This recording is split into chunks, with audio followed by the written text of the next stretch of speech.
Shalom Bapak Ibu Saudara sekalian, berjumpa lagi pada ibadah hari ini.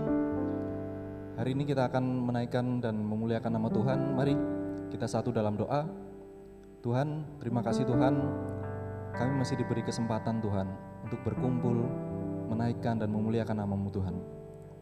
Tuhan, kiranya kami mohon berkat dari-Mu Tuhan, supaya apa yang kita naikkan, apa yang kita puji Tuhan, berkenan di hadapan-Mu Tuhan. Terima kasih Tuhan, di dalam nama Tuhan Yesus, haleluya, amin.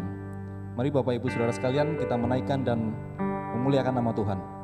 Kita percaya bahwa apa yang Tuhan kerjakan, apa yang Tuhan berikan kepada kita, semuanya sangatlah indah.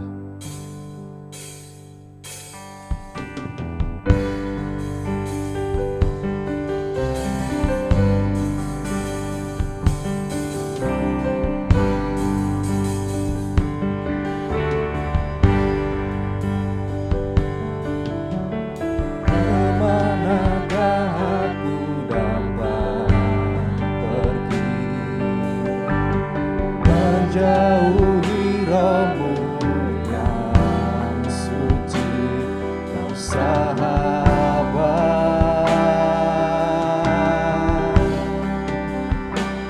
dan kau dekat.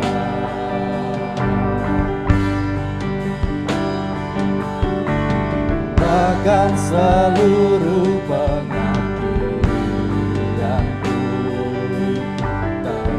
bisa membalas kesetiaanmu, sungguh mulia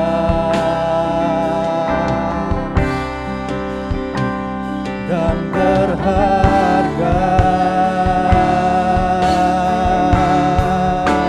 Sungguh besar pengorbananmu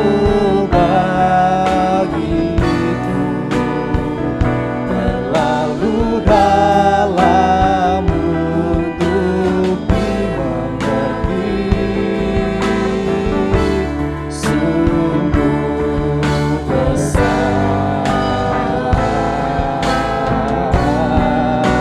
sungguh indah yang kau pikirkan tentangku, tak terselami bagiku. Sungguh indah.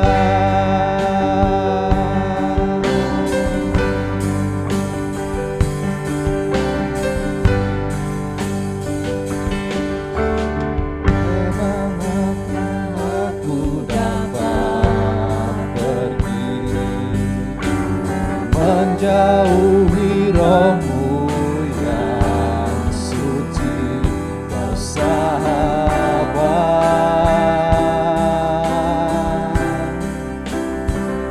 dan kau dekat.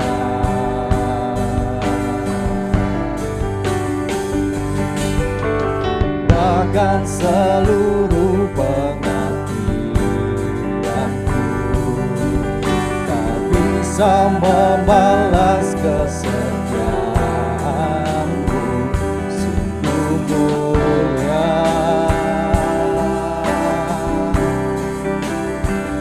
dan berharga. Sungguh besar pengorbananmu bagiku, terlalu dalam untuk dimengerti. Sungguh besar, sungguh indah yang kau pikirkan tentangku, tak terselami bagiku. Sungguh indah,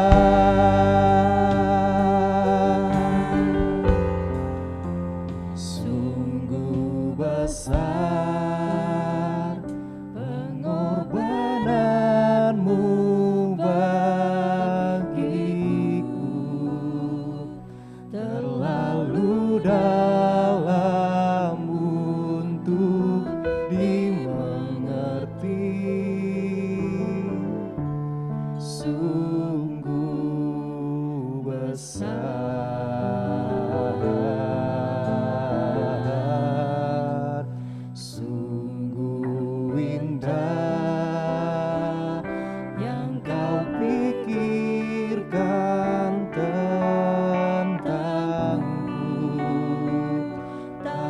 terselami bagiku.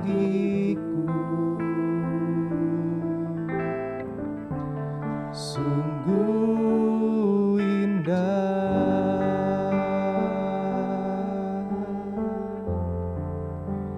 sungguh besar pengorbananmu bagiku, terlalu dalam untuk dimengerti. Sungguh besar, sungguh indah yang kau pikirkan tentangku, tak terselami bagiku. Sungguh indah, sungguh indah, sungguh indah.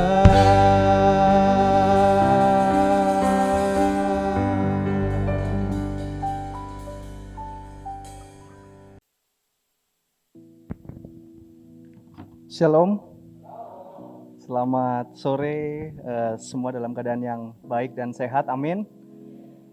Puji nama Tuhan, saya bersyukur masih diberi kesempatan pada hari ini untuk bisa menyampaikan firman Tuhan. Dan dengan segala kerendahan hati saya ajak Bapak Ibu Saudara, mari kita sama-sama belajar firman Tuhan. Saya menyampaikan bukan berarti saya lebih hebat, lebih baik, tetapi mari kita sama-sama belajar karena firman Tuhan yang akan saya bawakan ini pun mengajar dan menegur saya secara pribadi.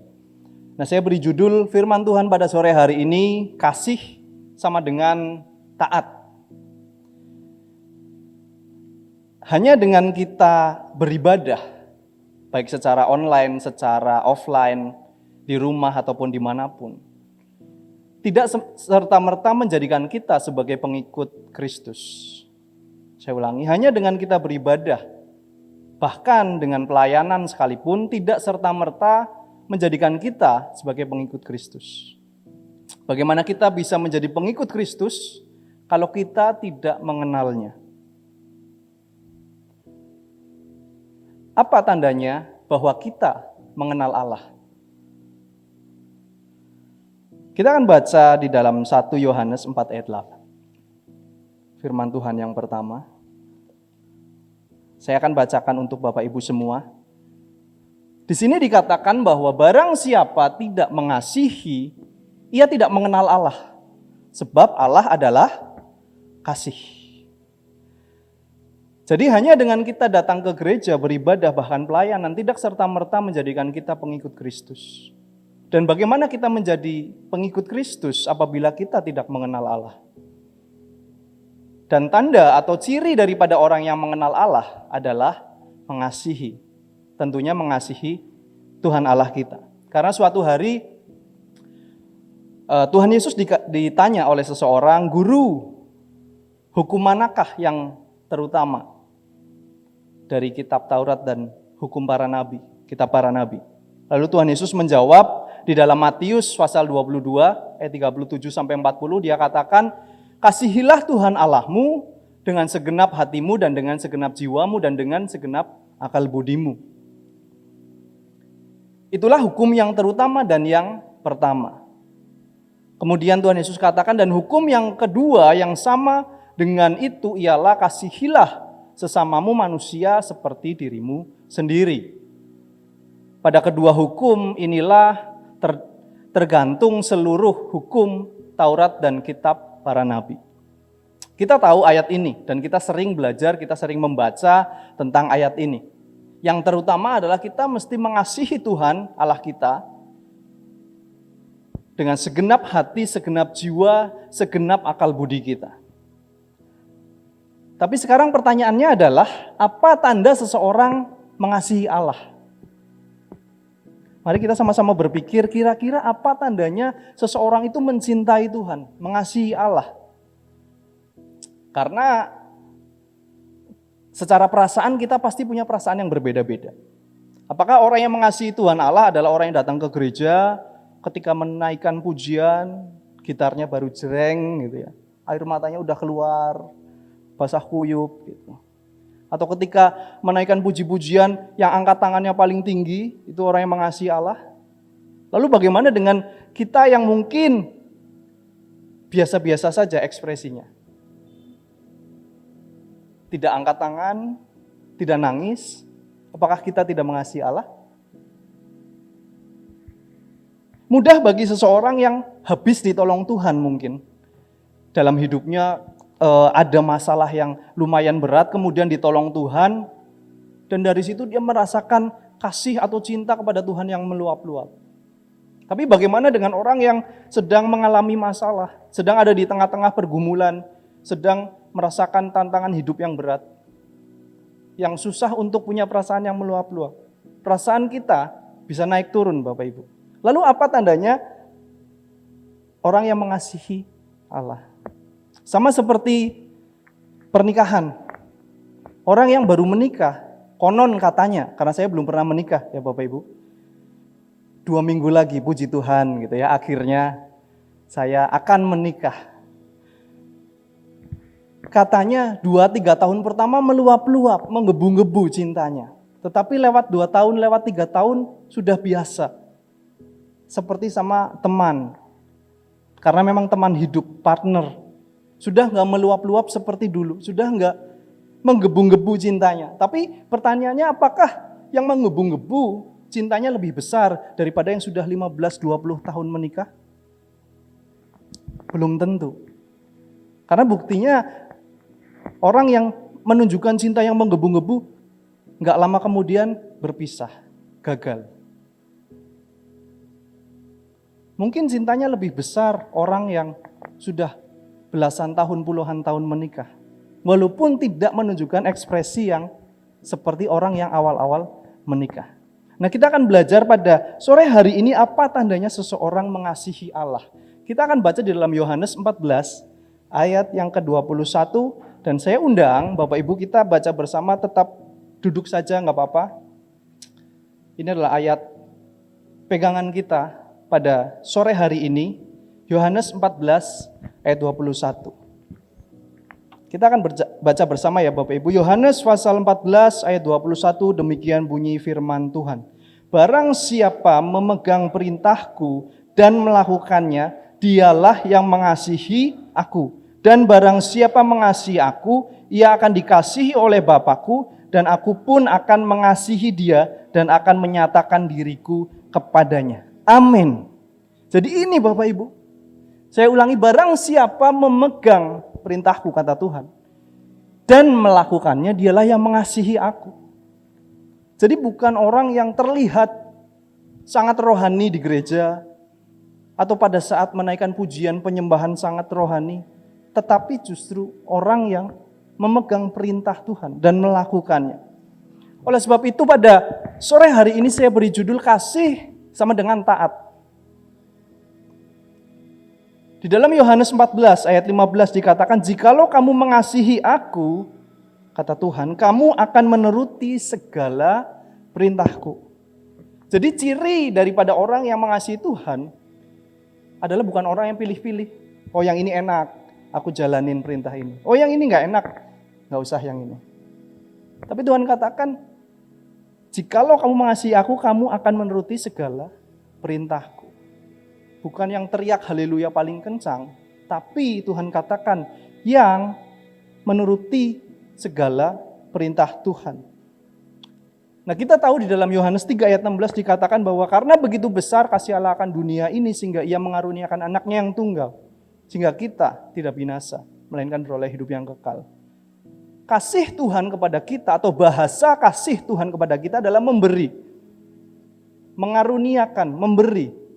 Sesuatu yang kita nggak sanggup usahakan untuk kita bisa dapatkan. Oleh sebab itu dikatakan kasih karunia, anugerah. Jadi bahasa kasihnya Tuhan adalah memberi. Sedangkan bahasa kasihnya kita adalah taat. Tuhan mau kita taat. Karena kita nggak bisa memberi apa yang sudah Tuhan beri. Bahkan mendekati itu pun kita nggak sanggup. Tapi Tuhan mau untuk kita taat. Di dalam 1 Samuel 15 ayat 22, firman Tuhan berkata demikian. Tetapi jawab Samuel, apakah Tuhan itu berkenan kepada korban bakaran dan korban sembelihan sama seperti kepada mendengarkan suara Tuhan?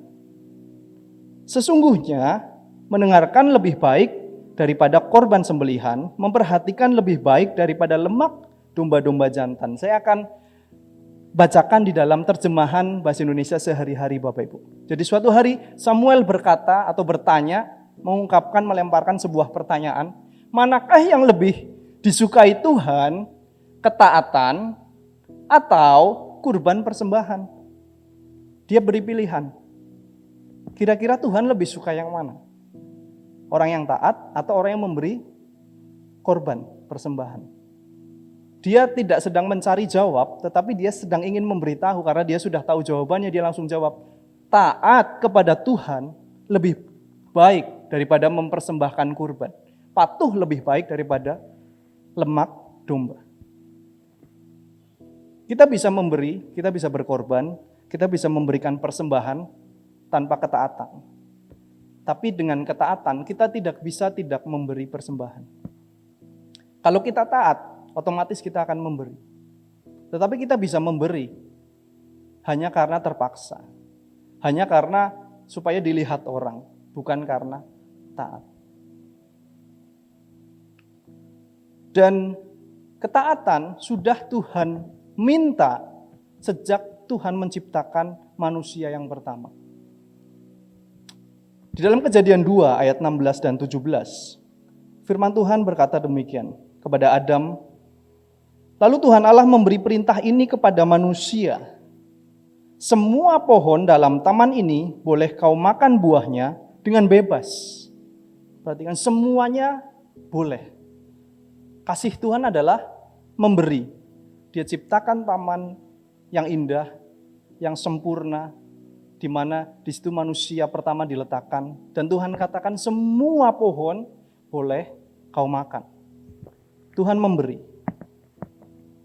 Ayat 17, tetapi pohon pengetahuan tentang yang baik dan yang jahat itu janganlah kau makan buahnya. Sebab pada hari engkau memakannya pastilah engkau mati. Tapi Tuhan minta, aku mengasihi engkau, aku memberikan ini semua kepadamu. Buktikan bahwa engkau mengasihi aku. Dengan cara apa? Bukan dengan cara Adam membuat taman, sama seperti yang Tuhan buat kemudian diberikan kepada Tuhan, bukan. Adam diminta hanya taat. Kalau engkau taat, engkau mengasihi aku. Tapi kita tahu kelanjutan ceritanya bahwa Adam ternyata gagal mengasihi Tuhan.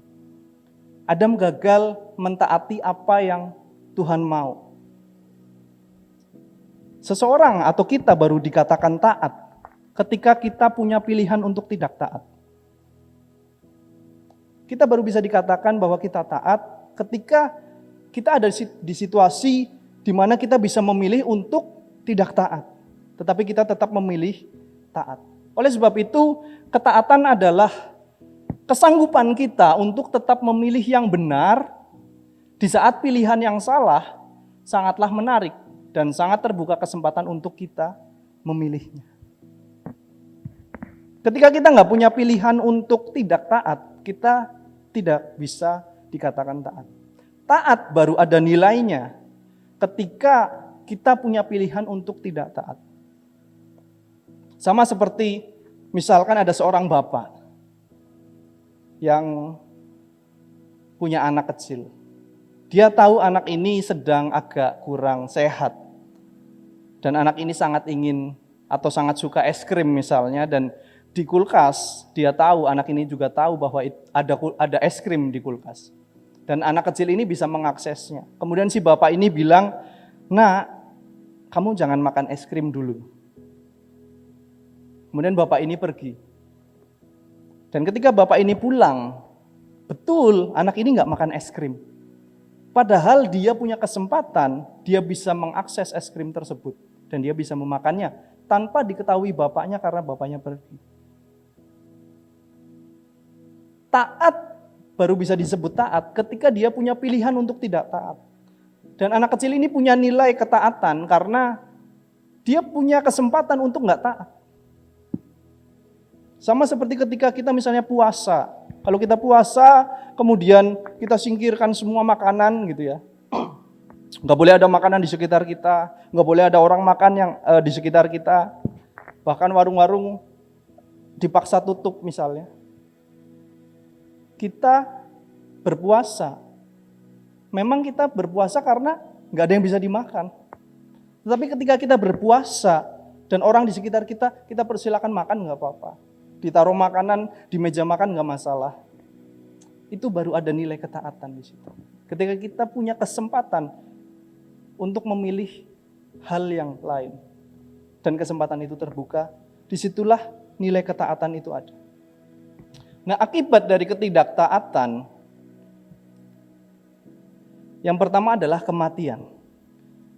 Firman Tuhan yang kita baca di ayat 17 tadi dikatakan, tetapi pohon pengetahuan tentang yang baik dan yang jahat itu janganlah kau makan buahnya, sebab pada hari engkau memakannya, pastilah engkau mati.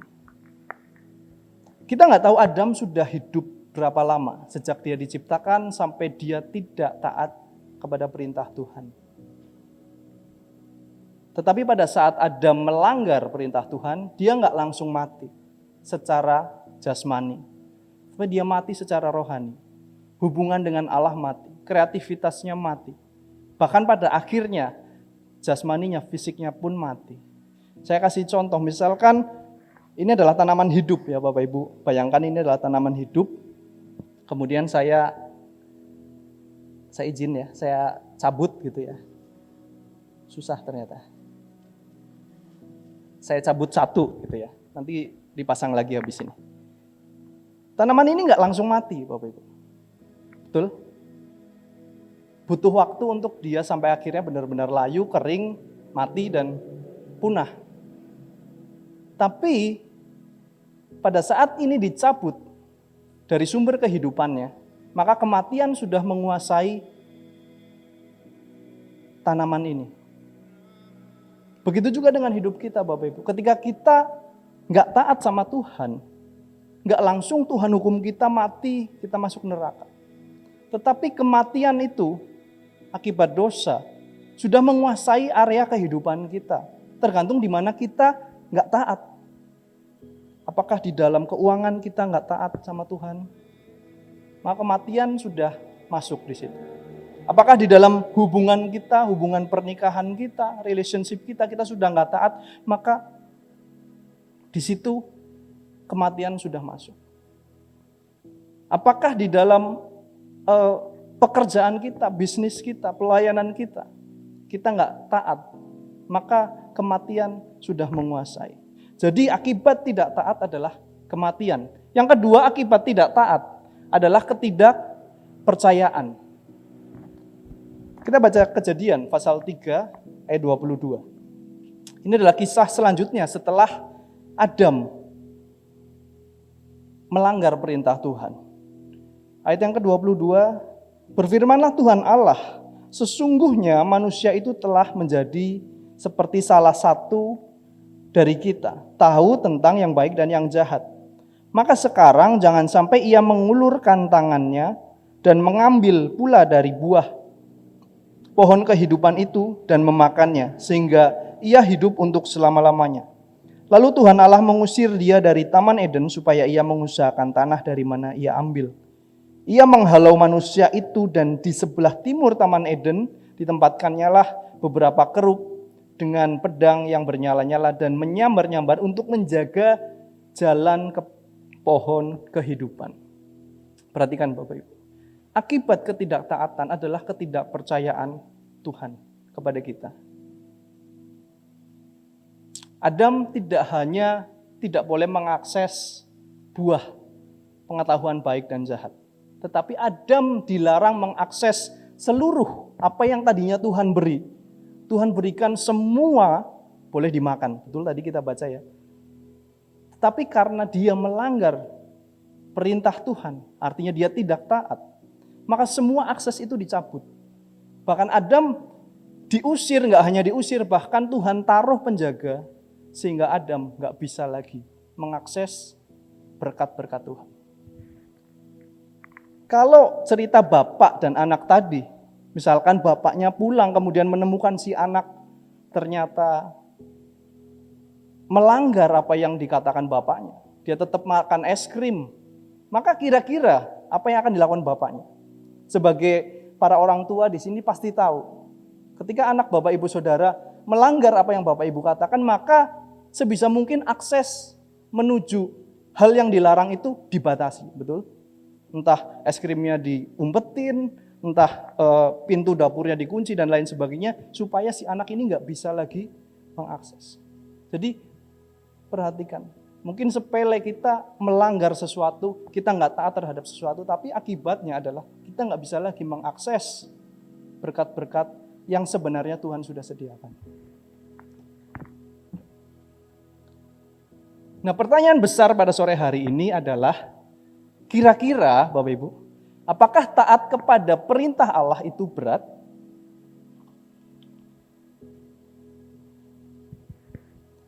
Waduh, jadi orang Kristen berat juga gitu ya Bapak Ibu. Harus menaati semua perintah Tuhan. Tapi pertanyaannya adalah, apakah taat kepada perintah Allah itu berat?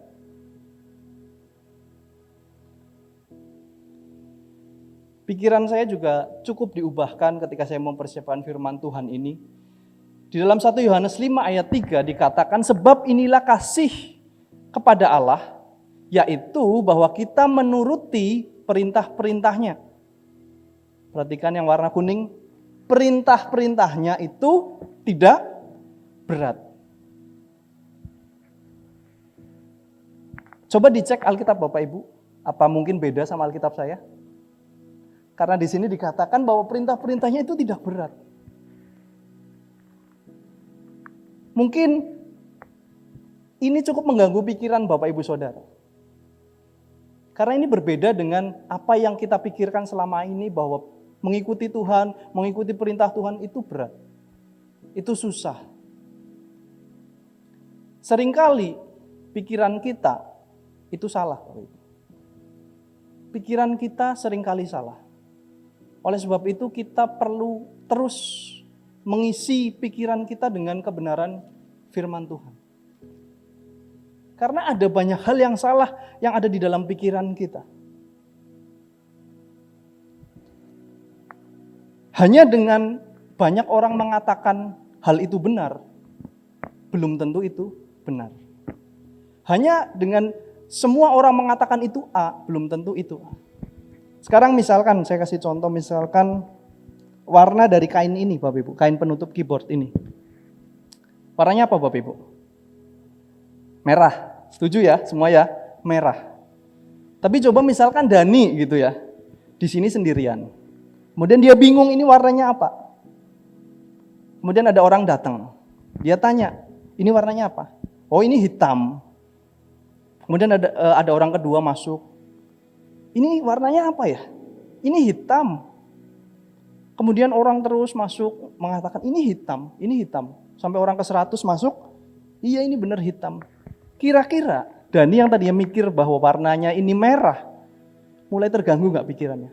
Jangan-jangan benar ya, ini hitam. Selama ini aku yang salah. Seringkali kita berpikir bahwa ikut perintah Tuhan itu berat. Kenapa? Karena pilihan yang lain itu rasanya lebih nikmat. Kemasannya lebih nikmat. Maka dari itu disebut kenikmatan dunia. Kenikmatan duniawi. Kemasannya terlihat nikmat. Beda sama perintah Tuhan. Kelihatannya berat. Kelihatannya susah. Beda sama yang pilihan yang ini. Waduh, kelihatannya ini nikmat. Memang dibikin nikmat kelihatannya supaya kita terpikat. Tapi akhirnya kalau kita memilih ini kita akan terikat. Dosa itu kelihatan nikmat, tapi akan mengikat kita. Dan ketika kita terikat, itu jauh lebih berat, jauh lebih susah daripada kita melakukan perintah Tuhan dengan tangan tidak terikat. Coba aja Bapak Ibu, sehari aja tangan Bapak Ibu diikat, gitu ya. Tangan Bapak Ibu diikat. Pasti susah, nggak bisa melakukan segala sesuatu secara optimal. Mau pergi naik motor nggak bisa, mau mandi nggak bisa, mau masak nggak bisa. Tapi kita seringkali ditipu, pikiran kita seringkali ditipu bahwa yang ini lebih nikmat. Yang kedua yang seringkali salah adalah perasaan kita. Seringkali kita mengikuti Tuhan dengan perasaan kita. Dengan mengikuti perintah Tuhan dengan perasaan kita. Perasaan kita naik turun, perasaan kita seringkali salah. Makanya tadi saya sampaikan di awal, orang yang udah menikah belasan puluhan tahun, mungkin cintanya sudah nggak menggebu-gebu seperti orang yang awal-awal menikah. Perasaan pasti naik turun. Kalau diturutin, gitu ya. Kalau diturutin, mungkin sudah nggak tahan lagi sama pasangannya, gitu kan. Tetapi untuk membuktikan cintanya, maka seseorang mesti taat. Taat sama apa? Taat sama komitmen, taat sama janji yang dia ucapkan di awal. Untuk sehidup semati, untuk terus mengasihi sampai maut memisahkan dan lain sebagainya. Saya sebentar lagi menikah kemarin pada saat saya konseling dengan Pak Rudi minta, coba kamu tulis janjimu, janji nikah gitu ya. Kamu bikin sendiri, jangan template, jangan dihafalin, tapi ucapkan, tulis dengan kata-katamu sendiri gitu ya. Saya coba tulis janji gitu ya, tulis. Udah 100 ya, enggak. Terus saya hapus, yang ini berat, yang ini berat, yang ini berat. Enggak, bercanda Bapak Ibu. Tapi saya lihat gitu ya, saya tulis, saya lihat. Kalau pakai perasaan ini susah Bapak Ibu. Karena ini harus dilakukan seumur hidup. Janji akan setia, akan menjaga kekudusan, akan mencintai saat susah, saat senang gampang ya Bapak Ibu. Saat susah, saat dia nyebelin gitu, harus tetap mencintai. Tapi kembali bahwa perasaan kita naik turun. Oleh sebab itu, kita mesti pimpin perasaan kita. Karena perasaan akan mengikuti keputusan kita. Selama kita mengikuti perasaan kita, kita akan dipimpin ke jalan yang salah. Kita nggak akan bisa mengampuni seseorang. Karena, dia udah menyakiti saya. Dia udah keterlaluan. Maka nggak bisa mengampuni. Tapi kalau kita ambil keputusan, oke, dia sudah menyakiti, tapi aku memutuskan untuk mengampuni. Maka perasaan akan mengikuti keputusan kita. Jadi, kasih kepada Allah adalah taat kepada perintahnya. Dan sore hari ini kita belajar bahwa perintahnya tidak berat. Yang berat adalah justru ketika kita tidak taat pada perintah Tuhan sehingga kita terikat dengan dosa. Dosa membuat kematian masuk ke dalam kehidupan kita. Dan setiap hari sepanjang hidup kita akan selalu diperhadapkan kepada pilihan. Dimanapun, kapanpun, kita selalu diperhadapkan pada pilihan untuk taat atau untuk tidak taat. Di jalan ketika Bapak Ibu naik motor, nyetir mobil, Bapak Ibu selalu diperhadapkan kepada pilihan untuk taat, untuk tidak taat. Ketika ada orang yang ngawur gitu ya, naik kendaraan ngawur di sekitar Bapak Ibu pengen marah. Ketika lampu udah oren, Bapak Ibu kita pengen terobos. Ketika ada tanda dilarang putar balik, tapi putar balik selanjutnya agak jauh, kita pengen putar balik di situ. Selalu ada pilihan. Dimanapun, kapanpun, di dalam pekerjaan, di dalam bisnis, di dalam mengikut Tuhan sekalipun, kita selalu punya pilihan untuk nggak taat. Tapi mari tanamkan bahwa perintah Tuhan itu nggak berat. Dan kita mau mengasihi Tuhan dengan cara menaati perintahnya.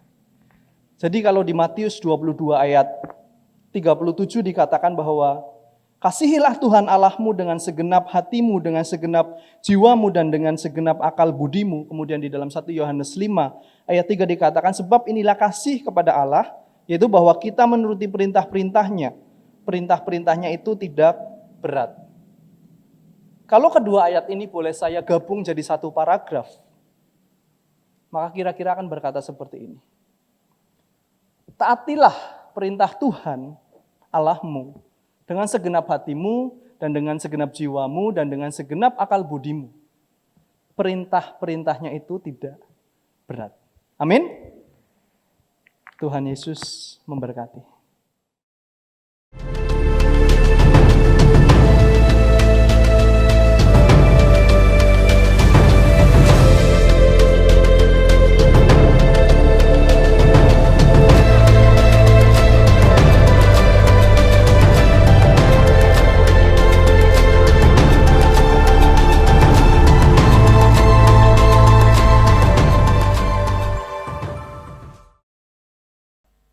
Bapak, Ibu, dan saudaraku yang sangat dikasihi Tuhan, terimalah berkat dan anugerah dari Allah Bapa di surga.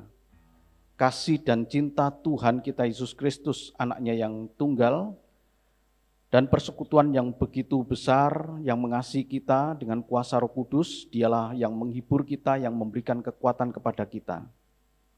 Terima kasih Tuhan, Engkau Allah yang menyertai kami, Engkau Allah yang memberkati kami, Engkau Allah yang melindungi kami. Engkau juga Allah yang menyinari kami dengan wajah-Mu Tuhan, dan memberikan kepada kami kasih karunia. Engkau Allah yang menghadapkan wajah-Mu kepada kami, dan memberikan damai sejahtera. Terima kasih ya Bapa. Segala puji syukur, hormat, kemuliaan bagi-Mu, di dalam nama Tuhan kami Yesus Kristus. Kami sudah berdoa dan mengucap syukur. Semua yang percaya mengatakan, amin. Tuhan Yesus memberkati.